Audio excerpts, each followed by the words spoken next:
Nous sommes ici sur le site des Sablons, sur la commune de Luxé. Nous intervenons à la suite d'un diagnostic archéologique qui a été réalisé en décembre 2010, qui a mis en évidence la présence d'une zone d'habitat et d'une zone funéraire. En ce qui concerne la parcelle prescrite, il s'agit de 17 500 mètres carrés. Le type d'occupation du site est donc d'une part funéraire, ensuite une zone d'habitat. Nous sommes en présence d'une nécropole avec des rangées situées dans le substrat géologique et des rangées situées dans la pleine terre. Nous avons pu mettre en évidence que les structures concernées par la pleine terre étaient surtout des structures en pierre, coffrage et sarcophage. Dans le substrat, nous avons mis en évidence la présence de coffrage en bois ou l'absence de contenants. L'orientation générale des sépultures est nord-ouest-sud-est avec la tête au nord-ouest.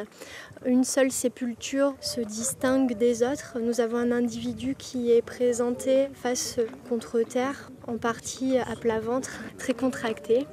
Notre travail sur le terrain va être de proposer si elle existe une relation entre l'habitat et la nécropole. La fouille nous permettra de proposer des hypothèses.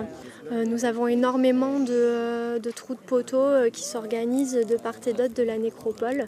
Cette dernière semble contrainte au sud par un fossé.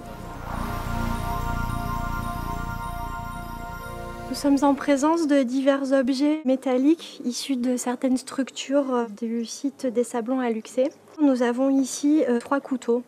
Les 2 premiers sont issus de sépultures, le 3e a été exhumé lors du décapage. Ensuite, nous avons ici un autre couteau très corrodé qui, lui, est issu de la zone d'habitat.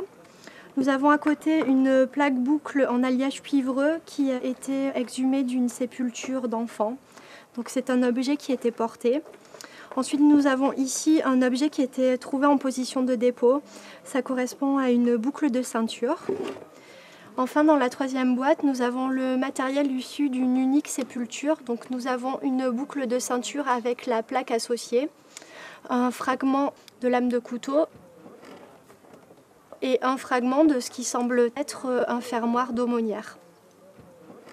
Nous allons étudier chacune des structures, les fouiller tout d'abord manuellement, prélever chacun des objets, les étudier en laboratoire, puis ensuite tout le matériel sera livré au service régional de l'archéologie.